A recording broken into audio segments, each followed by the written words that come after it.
My name is Murray Bowden, and I have two more grandchildren monitoring me now. So this is a rather waste of time, but pro forma, I do it anyhow to go on the record because you do have a video, and anybody who wants to go back and find out if I said it, I said it.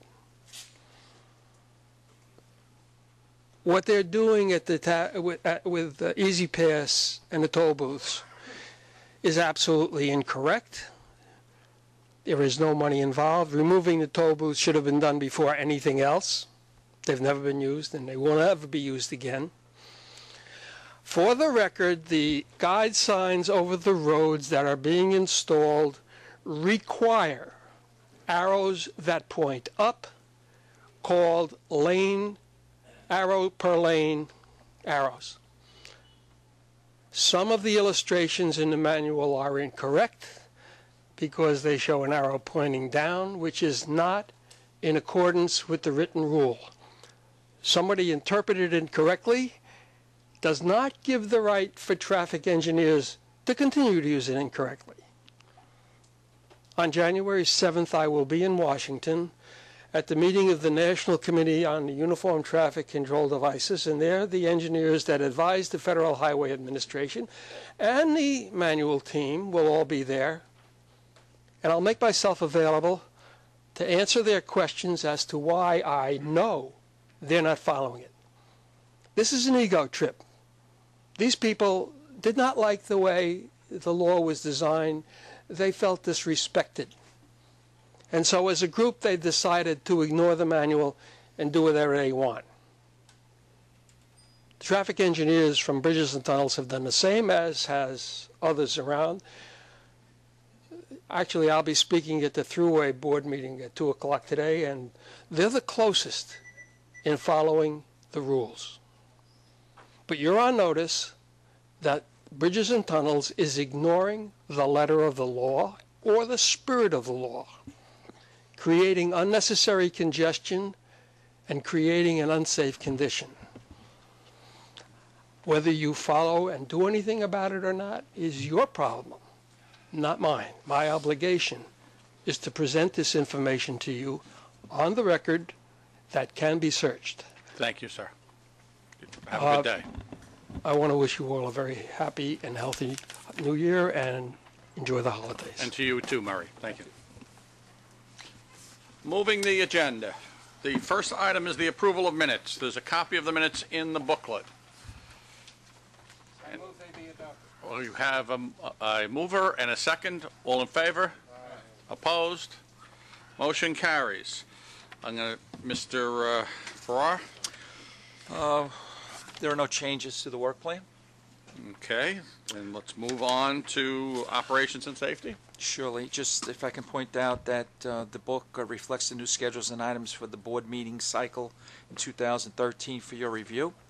Item number 6 will require a vote as an action item. And we also have included for your review and comment the diversity report.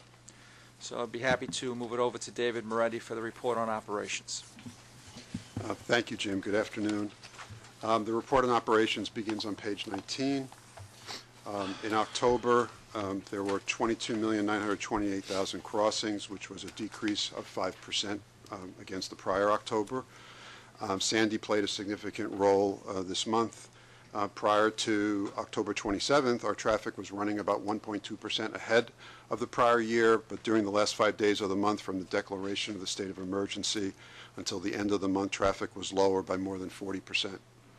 All facilities were closed either in the afternoon or the early evening on October 29th, and most reopened the following day, except the Cross Bay Bridge, which opened on October 31st, and the 2 tunnels, which opened either partially or in full in November. Easy Pass crossings for the month were down 2.7%. Cash crossings were down 14.4%. Passenger vehicles were down 5.1%. And all other vehicles decreased by 3.4% year to year. For the month, all service areas, all facilities had declines ranging from 3.7% at the Rockaway crossings to 5.6% at the Verrazano and at the major Manhattan crossings. Through October, there were 238.2 million crossings for the year, which is 1.8 million more than the same period a year ago. Finally, looking at November, an early estimate of traffic, we currently have an estimate of about 20.9 million crossings, which is about 10.9% lower than the prior November. That concludes my report. If you have any questions, I'd be happy to try to answer them. Why in November would it be down? Well, the tunnels, again, were closed for the period, and we're still feeling some of the effects of Sandy, early in the month, particularly. The storm ended on the 30th or so it was carrying over. So we allowed all those motorists to go free over those East River crossings. Okay. I'd like to turn it over to Andy Petrovich to go over the safety report. Good afternoon. On page 32 and 33 are charts and graphs showing a 5-year summary of employee accident reports and lost time injuries and customer collisions and injury collisions through October. Please note that for the employees, there are 18 less lost time injuries than last year, with a drop of 25% in the frequency rate, and that the total customer collisions through October is down 9%, and the injury rate per million vehicles has dropped 3% and remains steady the last 5 years at historically low rates.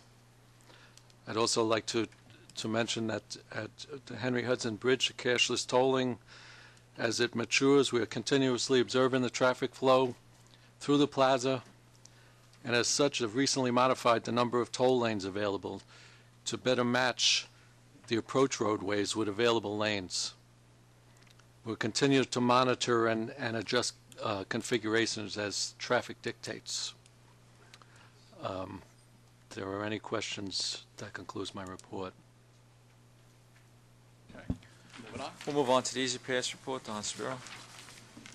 Thanks, Jim. Easy Pass report begins on page 35. Our market share was up about 1.8% from the year before, 82.4 versus 80.6. Year to date, our market share is 81%. More than 15,000 accounts were opened in October. Year to date, about 190,000, 42,000 more than last year at the same time. More than 8,200 on-the-go accounts were opened in October, 55% of the total. The in-lane tag sales driving that, of course, as we've discussed, and to date, more than 132,000 on-the-go tags have been sold in the lane since the program began. That concludes the Easy Pass report. If there are no questions, yes. Okay. On page 36, under Verrazano, there's not available for that crossing versus all of the others, which appear to be available. Is there? It's just because it's one way, so it's like that every month. Because it's one way. Yeah. Also, I assume you meant to put a 5 after Hugh Carey Tunnel and not a 3, because there is no 3 anywhere, and 5 says formerly Brooklyn Battery, not 3. So I assume that's just an error in the numbering. Oh, on the first page. On the first page, yes. Yes, thanks. Should be a Thanks. 5. Yes, Yeah. you're right. Oh, okay. Thanks. Great. Sales numbers shown here anywhere? Pardon me? Sales numbers shown here On you reported? on page 38, you can see total accounts opened, 15,000 I'm under sorry, October I missed that. 2012. Okay. Any other questions, guys? Right, the financial report begins on page 41 for the financial report for October. Total revenue for the month was down 5.7% against the mid-year due to the effects of Sandy. Year-to-date through October, revenues down slightly, less than 1% against the budget.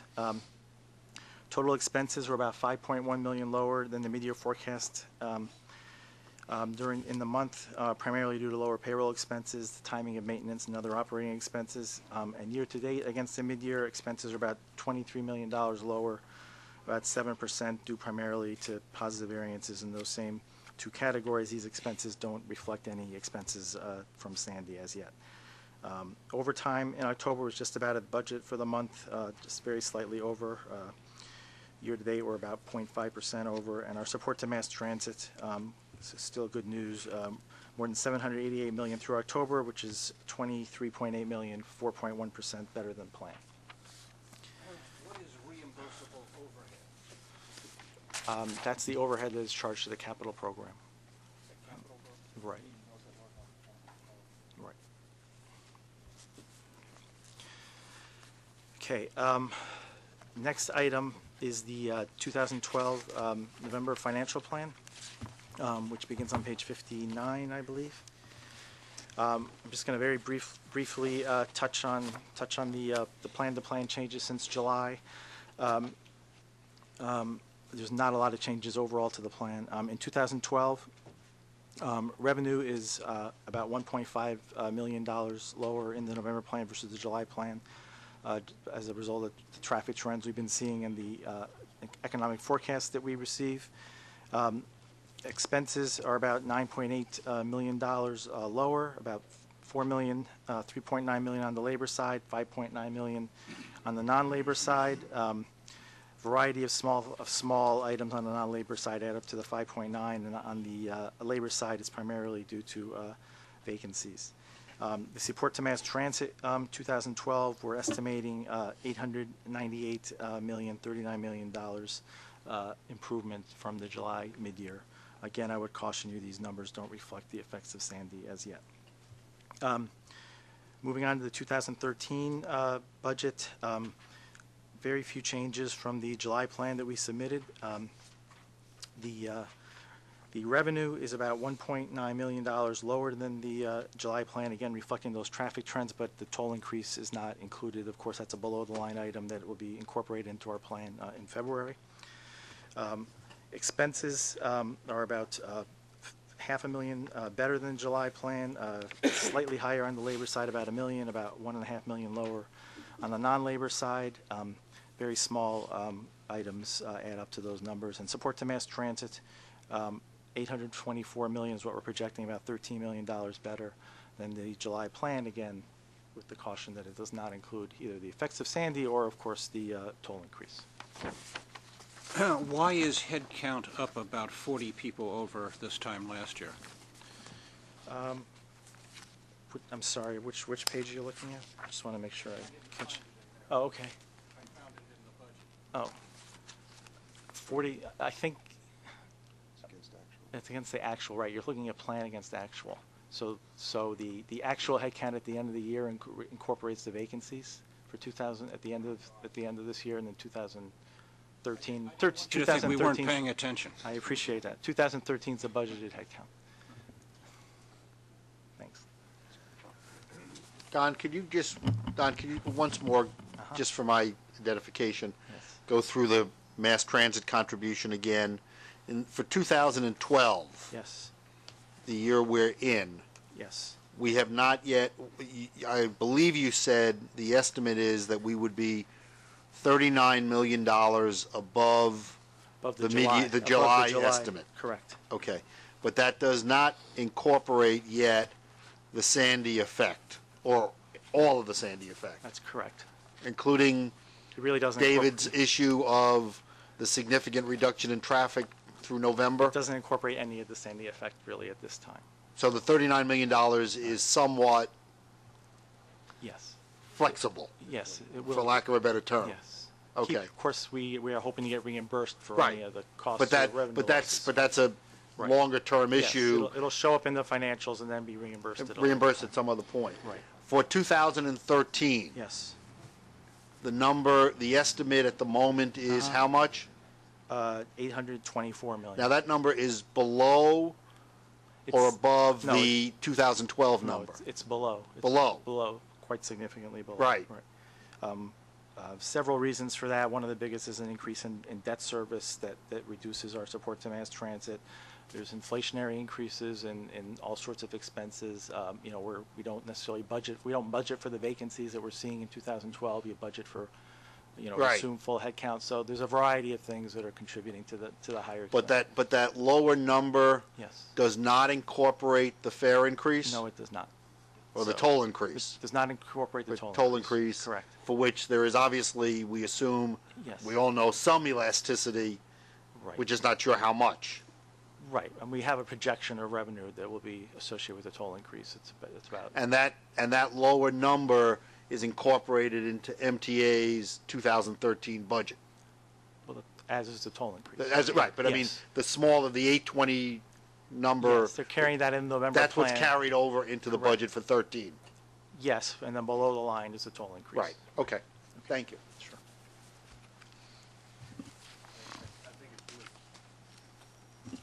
I think it's worth noting that on page 64 that the trend is you know I won't necessarily say worrying, because there are reasons why the support to mass transit is declining over the period, but it's certainly something that does catch one's eye. If you have any comment on that. Jim, I think it's a soft number, as Don was indicating. I think, Right. yeah. But the toll increases are not incorporated in those numbers, Right. as I said. So if the toll increases were there, you would see much higher support to mass transit Right. numbers. I thought didn't you just tell him that they were in the 824? No, they're in, No. no, they are not in the 824. What they're in the consolidated MTA budget as a below-the-line item, and they'll be incorporated into our plan in February. Right, because right, that's when the amendment will occur to change the numbers. Right, the February adopted Right, budget. Right. Yeah. Are we going to feel a whole lot better? I think you'll feel better. I think you'll feel better when you see that. I guess it depends on which side you happen to be on, whether you're going to feel better. That's right. Well, I try to use mass transit wherever possible. Okay. Do we need a vote on this? Motion to approve. All in favor? Aye. Chair abstains. Moving on. We'll move on to the capital program. Joe Keen. Good afternoon. The report on the capital program can be found on page 69 of the book. In November, there were 6 commitments made with a total value of $255.5 million. The most significant commitment made was the award of the construction contract for the replacement of the upper level decks on the suspended spans of the Verrazano Narrows Bridge. The award value of this commitment was $247.5 million. Through November, B&T has made $403 million in commitments via 77 separate tasks. This compares with a planned year-to-date amount of $577.5 million and 74 tasks. The variance between the plan and the actual commitments will be significantly reduced this month, December, by the planned award of several projects, including a major electrical rehabilitation project at the Queens Midtown Tunnel with a forecasted award value of approximately $40 million, a design-build project for the RFK Bridge Maintenance Facility forecasted at $18.5 million. The remaining variance between planned and actual award amounts is largely attributable to bid savings. Year to date, we have achieved net bid savings of approximately $90 million, and we are projecting approximately an additional $10 million in bid savings for the rest of the year, bringing total 2012 bid savings to about $100 million out of an original plan of $578 million in commitments. A number of changes to remaining 2012 awards are noted at the bottom of page 69. Overall, we're forecasting for 2012 we will be awarding 90 tasks with a total cumulative award amount of $480 million compared to a planned 75 tasks and a total award amount of $578.6 million, and as I said before, with a net bid savings of $100 million approximately. In terms of completions, there was one additional completion made in the past month. The anchorage rehab at the Bronx Whitestone Bridge was completed at $9.2 million. Year to date, we have accomplished $274 million in completions, and we expect one additional completion in December, bringing us to a total for the year of $285.8 million, which exactly matches our plan for the year. Year to date, we have closed out 61 tasks with a cumulative value of $188.6 million. Unless there are any questions, that completes my report. Hi. I think that's got to be viewed as very good news. I mean, to have a 20% under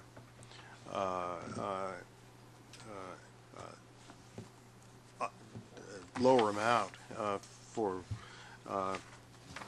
in numbers of these magnitudes. And I know we've been through a period of some difficulty in the construction industry.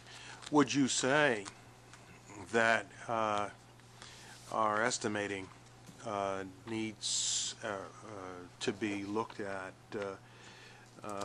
for the future? There are things that maybe we need to take into account now that that are of a longer term nature. Because I mean, coming in 20% under is that's a big number. It's good news, but we don't, we want to always deal in the reality area as much as we can. Yeah, the comparison is between the budget, which was established obviously some time ago based on relatively conservative projections for each of these projects with appropriate contingency. So that's what you're comparing it against. In a lot of cases, the engineer's estimate at the time that we take bids is considerably lower than the budget. So basically, the variance between the engineer's estimate and the actual bids is not to the same degree that you see in these numbers, because what we're comparing here is the budgeted amount versus the actual bid amount. So I think our estimating methodology is accounting for the current market conditions. However, looking forward, with the amount of work that's going to be going on in the region, we're not sure how long these favorable market conditions are going to continue into the future, and that's something we are looking at right now. Oh, good, and one would. It would be nice if this sort of result found its way into some of the megas as well, but alas. Mark? On page 80, what is anchorage dehumidification? I can't remember having that problem in the Navy. We usually encourage that. That's our bridge. No way. Anchorage dehumidification is it's a pretty well established method that's used to maintain a low humidity level within the areas where our main cable wires are exposed. And generally speaking, in the suspension bridge industry, you want to maintain a relative humidity level somewhere between 40% and 60% in order to avoid corrosion of the main cables. So we have basically a system that encloses the cable strands, and there are dehumidifying units that keep the relative humidity at that level. Thank you for the edification. You're welcome. You thought it was a bridge in the last. Please keep it up. We plan to. Thank you. We'll move on to procurements. Tony? Thank you, Jim. Good afternoon. There were 3 procurements this month totaling about $29.1 million. There are no non-competitive procurements. The 3 procurements are competitive, the first of which is described on pages 84 and 85.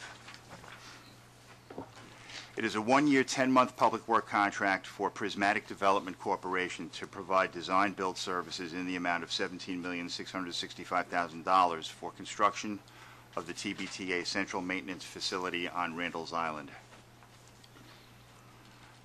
The second item on pages 86 and 87 is a 7-year, 3-month personal service contract with the joint venture of WSP and URS to provide design services under a project described as reconstruction of the upper and lower level toll plazas and southbound approach at the Henry Hudson Bridge for $7,193,725. At a future date, the cost for construction support services will be presented to the board for approval. The last item on pages 88 and 89 is a one-year, 8-month personal service contract with the joint venture of Weidlinger Associates and T.Y. Lin International Engineering Architecture and Land Surveying to perform a seismic and wind investigation at the RFK Bridge for $4,239,183. And this month, there are no ratifications. All right, we have 3 items. I'll deal with it as a package. We have a motion to move. Second. Second. Discussion. All in favor? Aye. Opposed? Motion carries. And finally, we have the diversity report beginning on page 91 for your review and comment.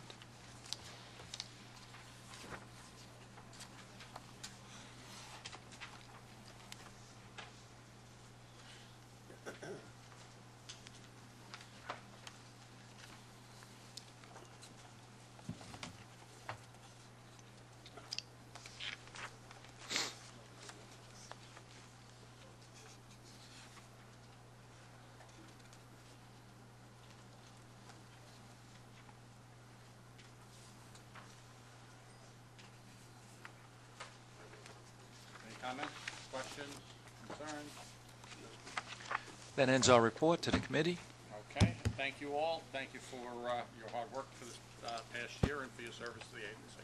Thank you and have a happy holiday, everybody.